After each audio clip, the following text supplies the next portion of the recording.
तो हेलो साथियों, नमस्कार। स्वागत है आपका अपने चैनल सक्सेस जंक्शन एक कदम सफलता की ओर में। और हम लेकर के आ गए हैं आपके लिए मध्य प्रदेश शिक्षक पात्रता परीक्षा वर्ग 2 का 12 मई सेकेंड शिफ्ट का एग्जाम एनालिसिस। आज साइंस का एग्जाम था जैसा कि आपको पता है, लेकिन हम यहाँ पर दोनों पार्ट को कवर करेंगे। पार्ट ए में जो 30 नंबर का आया है उसमें क्या क्या पूछा गया है, मैथ है आपका और हिंदी है आपका, इंग्लिश है, क्या क्या पूछा गया है उसके बारे में डिटेल में जानकारी देंगे। इसके अलावा पार्ट बी में साइंस के कौन कौन से प्रश्न आज पूछे गए हैं, हर एक प्रश्न के बारे में डिटेल में आपको जानकारी देंगे। तो वीडियो को अभी लाइक कर दीजिए, चैनल को सब्सक्राइब कर लीजिए, क्योंकि लगातार हम कोई भी अपडेट शिक्षक भर्ती का होगा वो सबसे पहले आप तक आपका अपना चैनल सक्सेस जंक्शन ही पहुंचाएगा। इसके अलावा आपका अगली किसी भी शिफ्ट में एग्जाम है तो आप अपने प्रश्नों को 7052547003 इस नंबर पर जरूर से जरूर भेज दीजिएगा अपने नाम के साथ में। ठीक है, आज का जो प्रश्न है वो हमें अविनाश मिश्रा जी के द्वारा भेजा गया है। अविनाश मिश्रा जी को बहुत बहुत धन्यवाद है, बहुत सारे प्रश्न उन्होंने हमारे पास में भेजे हैं। तो चलिए बिना समय गवाए हुए शुरुआत करते हैं। तो वीडियो को लाइक कर दिया होगा, नहीं किया है तो एक बार वीडियो को लाइक जरूर कर दीजिए। तो चलिए शुरुआत करते हैं। सबसे पहले हम बात करेंगे पार्ट ए की। ठीक है, वीडियो में अंत तक बने रहना, लास्ट में ये भी बताएंगे कि कितने कितने टॉपिक से कौन कौन से प्रश्न आए हैं, साथ ही साथ में कितने नंबर वाले आज हमको मिले हैं, बच्चों के कितने नंबर आए हैं। बच्चों तो नहीं, शिक्षक कहते हैं ना, बच्चों क्या होगा। ठीक है ना, चलिए बात करते हैं हिंदी की। तो हिंदी में गद्यांश की बात करें तो 4 प्रश्न आपके गद्यांश से आज पूछे गए हैं। पद्यांश से भी 4 प्रश्न पूछे गए, जिसमें ये शीर्षक वाला प्रश्न आज पूछा गया था। हालांकि लेखक का नाम नहीं पूछा गया था, लेकिन शीर्षक वाला प्रश्न आज भी पूछा गया था। ठीक है, वहीं पर एक विलोम पूछा गया है और एक समास पूछा गया है। कुल मिलाकर के आपकी 10 नंबर की हिंदी आई है। ठीक है ना, ये आपको याद रखना है। 10 में से कम आपको 8 से 9 नंबर प्राप्त करने ही होंगे, तभी आप मजबूत स्थिति में पहुंच सकते हैं। ठीक है, चलिए आगे बढ़ते हैं, बात कर लेते हैं इंग्लिश में क्या पूछा है। तो इंग्लिश उसी पुराने हिसाब पर चल रही भाई। इंग्लिश में पीक्यूआरएस जो है वो 5 पीक्यूआरएस आपके जो है पूछे गए हैं, ये आपको याद रखना है। आगे बढ़ने से पहले आपको बता दें, चच्चू प्रकाशन ने सीटेट एग्जाम के लिए एक बहुत ही बेहतरीन किताब निकाली है, जो है सीटेट बाल विकास एवं शिक्षा शास्त्र, जिसमें इन्होंने लगभग 2800 प्लस एमसीक्यू को यहाँ पर कवर किया है। इसके अलावा वर्ष 2011 से अब तक सीटेट के एग्जाम में जितने भी प्रश्न पूछे गए हैं उन सभी प्रश्नों को विद डिटेल सोल्यूशन के साथ में यहाँ पर कवर किया गया। ठीक है, पेपर 1 के लिए अलग से है और पेपर 2 के लिए अलग से जो है प्रश्नों को संग्रह किया गया है। इसके अलावा चच्चू प्रकाशन के द्वारा ही सभी विषयों की अलग अलग किताबें निकाली गई हैं, जैसे कि गणित की सीटेट की अलग निकाली है, हिंदी की अलग निकाली, इंग्लिश की अलग निकाली है, संस्कृत की सीटेट अलग निकाली है। तो कुल मिलाकर के बहुत बेहतरीन किताबों का संग्रह यहाँ पर चच्चू प्रकाशन के द्वारा निकाला गया है। तो इसकी जो लिंक है वो आपको डिस्क्रिप्शन बॉक्स में देखने को मिल जाएगी। वहां से आप इसे अमेजन या फिर फ्लिपकार्ट किसी के भी द्वारा जो है आप इसको मंगा सकते हैं। नीचे लिंक आपको दी गई है। ठीक है, तो चलिए शुरुआत करते हैं, आगे बढ़ते हैं और कुछ और जानकारी आपको देते हैं। अगर मैथ की बात करें तो मैथ में 3 प्रश्न आपके बॉडमास से पूछे गए हैं।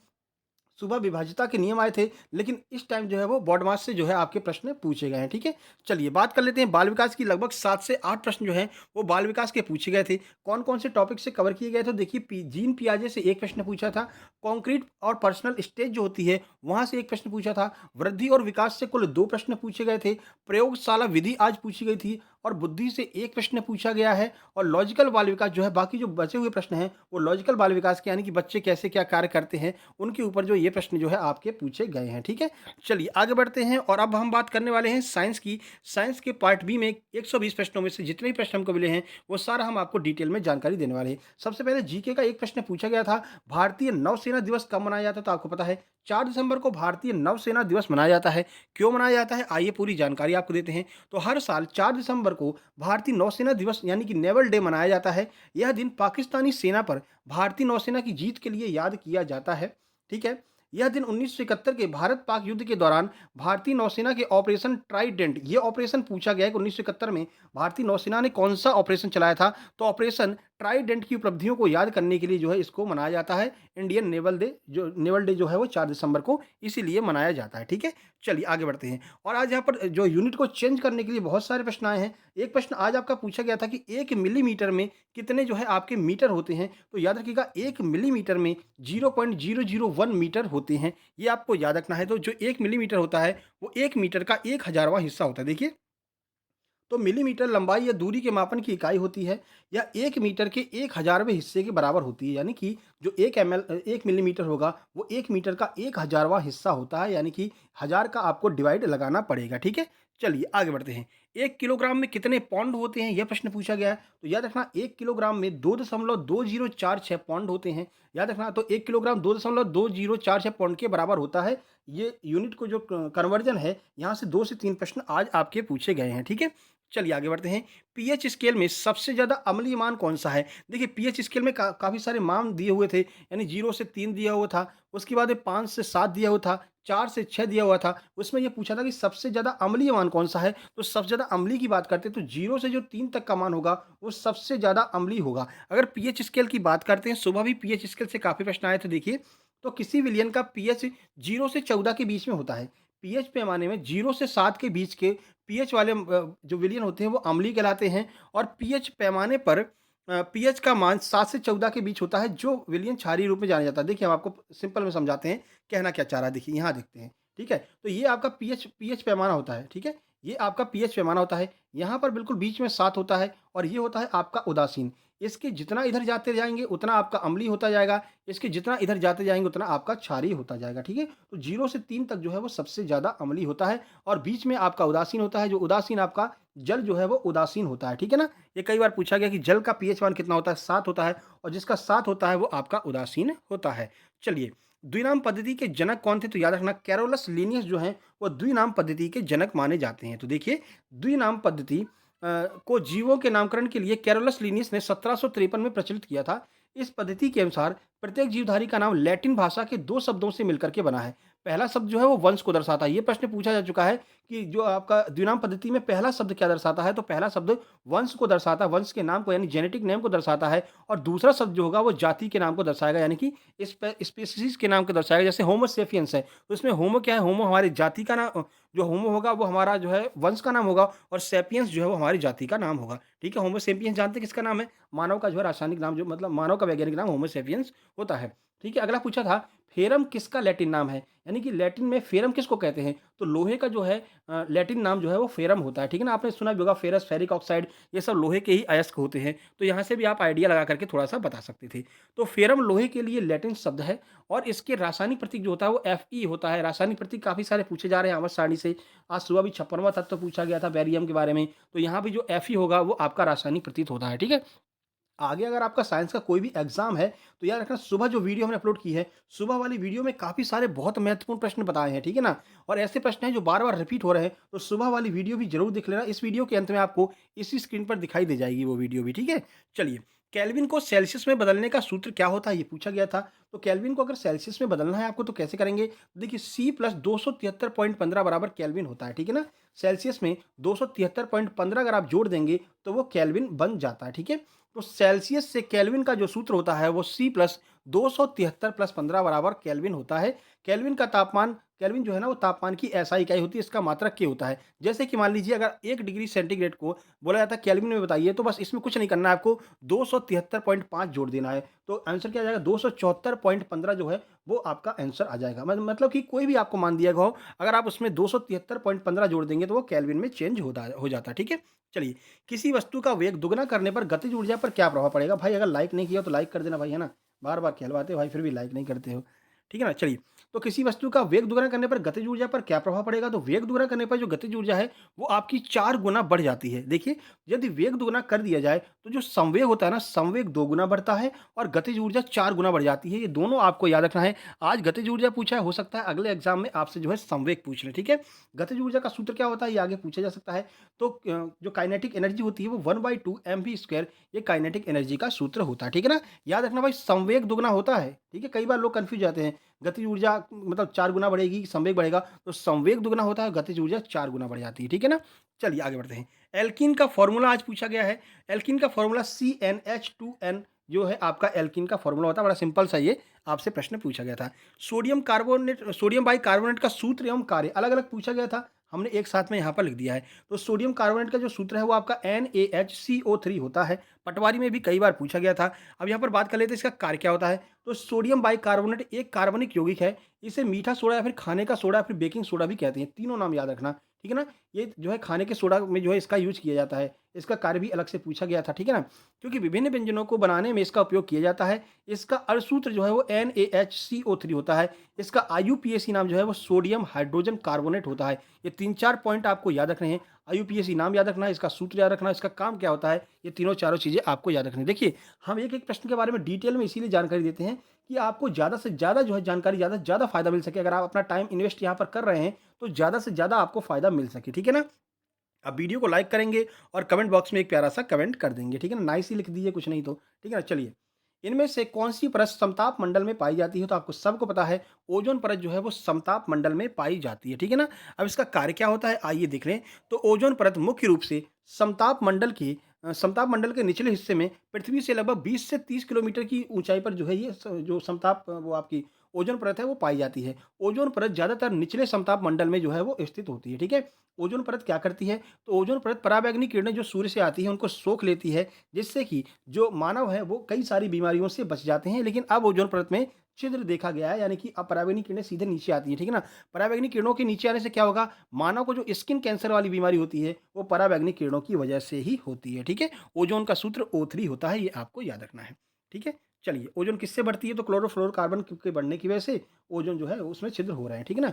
कोशिका की खोज किसने की थी? ये प्रश्न पूछा गया है, तो कोशिका की खोज रॉबर्ट हुक के द्वारा की गई थी। देखिए, तो कोशिका की खोज रॉबर्ट हुक ने किया। स्लाइडर तथा स्वान ने कोशिका सिद्धांत दिया था। याद रखना, रॉबर्ट हुक ने कोशिका की खोज की थी। कोशिका सिद्धांत किसने दिया था? तो स्लाइडर तथा स्वान ने कोशिका सिद्धांत दिया था। अगले एग्जाम में, अगली शिफ्ट में आपसे ये पूछा जा सकता है कि कोशिका का सिद्धांत किसने दिया था, ठीक है?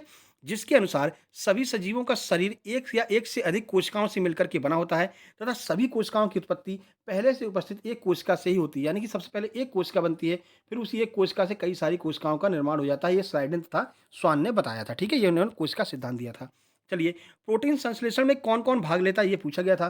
तो मुख्य रूप से राइबोसोम, टीआरएनए और एमआरएनए, ये 3 लोग मुख्य रूप से जो है प्रोटीन संश्लेषण में भाग लेते हैं। आरएनए के 2 पार्ट और एक आपका राइबोसोम। देखिए, तो राइबोसोम, इसके अलावा ribosome, protein, ribonucleic acid, RNA के बड़े परिसर प्रोटीन संश्लेषण के लिए जिम्मेदार होते हैं, ठीक है? आरएनए का 2 पार्ट, एक तो टीआरएनए और एक एमआरएनए, ये दोनों साथ ही साथ में राइबोसोम, ये सब मिलकर के प्रोटीन संश्लेषण में भाग लेते हैं, ठीक है ना?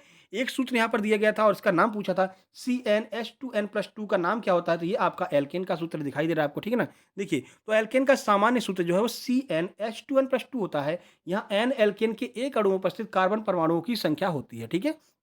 जो N है वो कार्बन परमाणुओं की संख्या होती है। यदि किसी एल्केन के एक अणु में एक कार्बन परमाणु है तो N बराबर 1 तथा एल्केन का जो अणुसूत्र बनेगा वो CH4 बनेगा।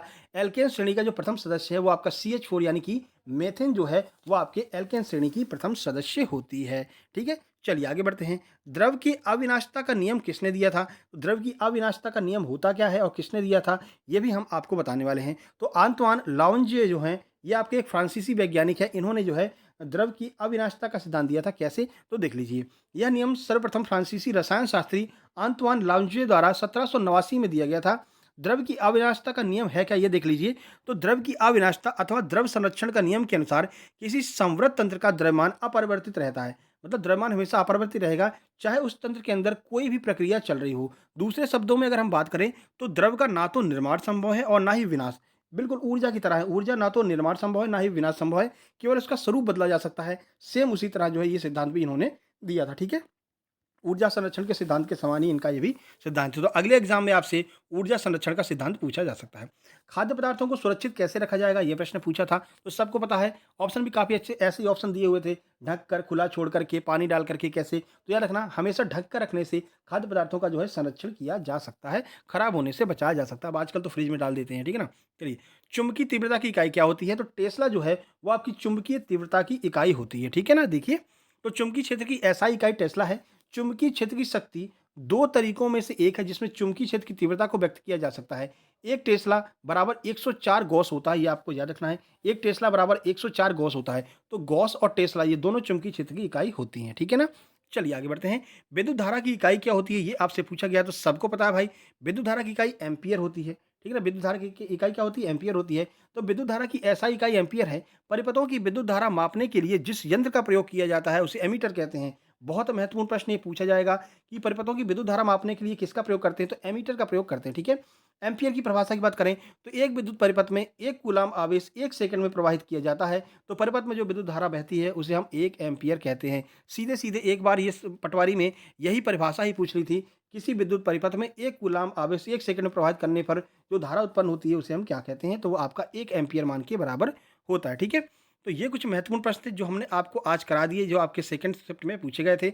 अगर हम बात करें टॉपिक कौन-कौन से कवर किए गए हैं आज, तो देखिए हाइड्रोकार्बन से 6 से 7 प्रश्न इस शिफ्ट में पूछे गए हैं, ठीक है ना? उसके अलावा अम्ल और क्षार से 5 से 6 प्रश्न पूछे गए हैं। 3 प्रश्न आपके पीएच स्केल से पूछे गए हैं। पारितंत्र से 2 प्रश्न पूछे गए हैं, ठीक है? और फसल चक्र से लगभग 4 प्रश्न पूछे गए हैं। अगर सब्जेक्टिव पेडागॉजी की बात करें तो लगभग 8 से 9 प्रश्न ही सब्जेक्टिव पेडागॉजी में पूछे गए हैं। अब हम यहाँ पर बात कर लेते हैं कि कितने-कितने नंबर वाले हमको जो है छात्र मिले हैं, जिन्होंने अपने नंबर हमारे साथ में शेयर किए हैं। तो आज हमको टॉपर 120 नंबर का मिला है, नंबर अच्छे आए हैं इस बार। आज का पेपर थोड़ा-सा सरल कहा जा सकता है। 120 नंबर, 112 नंबर, 107 नंबर, 87, 94 और 99, ये जो है टॉपर आज हमको यहाँ पर देखने को मिले हैं, जिन लोगों ने अपने नंबर हमारे साथ में शेयर किए थे। तो आप भी अपने प्रश्नों को सेंड कर सकते हैं, हमने जो ऊपर नंबर दिया है। जैसे ही आप एग्ज़ाम से बाहर निकलें, अपने प्रश्नों को सेंड कर दें, ठीक है? चलिए, ये हमारा टेलीग्राम चैनल है, इसको जल्दी से ज्वाइन कर लीजिए, 2000 मेंबर पूरे करवा दीजिए, ठीक है ना? 2000 मेंबर पूरे होने वाले हैं। लिंक इसकी डिस्क्रिप्शन बॉक्स में दी गई है, यहाँ पर आपको सारी पीडीएफ वगैरह मिल जाएँगी, नोट्स वगैरह आपको यहाँ पर मिल जाएँगे। सक्सेस जंक्शन के नाम से अगर आप टेलीग्राम पर सर्च भी करेंगे, तो भी आपको देखने को मिल जाएगा। एक और टेलीग्राम चैनल है, यहाँ ये एक तरह का चैट बॉक्स है, यहाँ पर आप बात कर सकते हैं, मतलब अपना कोई भी क्वेश्चन है उसको आप यहाँ पर डाल देंगे तो आपको जो है सॉल्यूशन मिल सकता है। सर्च कर लेना ये भी सक्सेस जंक्शन लाइव, नहीं तो इसमें आपको इसकी लिंक भी मिल जाएगी, ठीक है? सर्च करना सक्सेस जंक्शन लाइव, और यहाँ पर काफ़ी सारी किताबें भी आपको फ्री ऑफ कॉस्ट पीडीएफ मिल जाएगी। जो इस चैनल में जो है किताबें आपको पीडीएफ फॉर्म में मिल जाएँगी। मैथ्स की जो यादव सर के नोट्स वगैरह है वो यहाँ पर पीडीएफ फॉर्म में डले हुए हैं फ्री में, आप जाकर के डाउनलोड कर सकते हैं। बहुत सारी इंग्लिश की किताबें आपको यहाँ पर फ्री में मिल जाएँगी, ठीक है? एमपीसी की किताब फ्री में मिल जाएगी, तो आप जाकर के यहाँ से जो है उन किताबों को भी डाउनलोड कर सकते हैं। ये हमने फ्री व्यवस्था करवाई है केवल और केवल सक्सेस जंक्शन यूट्यूब चैनल के यूज़र्स के लिए। जब आप यहाँ पर सब्सक्राइब करके जाएँगे, तभी आप यहाँ से जो है किताबों को डाउनलोड कर सकते हैं। तो ये जॉइन कर लेना और पहले सब्सक्राइब कर लेना, सब्सक्राइब करने के बाद में ही आप यहाँ पर डाउनलोड कर पाएँगे, ठीक है ना? वीडियो को लाइक कर दीजिए, चैनल को शेयर कर दीजिए अपने दोस्तों तक, कि फ्री ऑफ कॉस्ट सारी जानकारी, सारी अपडेट शिक्षक भर्ती से संबंधित, इसके अलावा सारा जितना भी एग्जाम होने वाला है, सब एग्जाम का जो एनालिसिस वो आपको यहाँ पर देखने को मिलने वाला है, ठीक है ना? लगातार। तो सब्सक्राइब करके नोटिफिकेशन बेल जरूर दबा लेना। कल सुबह एक नया टॉपिक लेकर के आने वाले हैं, साइंस के लिए भी, और आपका सोशल साइंस वालों के जो गुटनिरपेक्ष से बहुत सारे प्रश्न आ रहे हैं, तो उसके बारे में भी एक हम अलग से क्लास लेकर के आने वाले हैं, ठीक है? और मेंस की तैयारी भी हम कराएँगे। आप लोग जितने भी लोग यहाँ पर पास हो रहे हैं, अपने-अपने नंबर को यहाँ पर ज़रूर कमेंट कर देंगे, जिससे कि उसके हिसाब से जो है हम मेंस की क्लास भी स्टार्ट कर सकते हैं, ठीक है?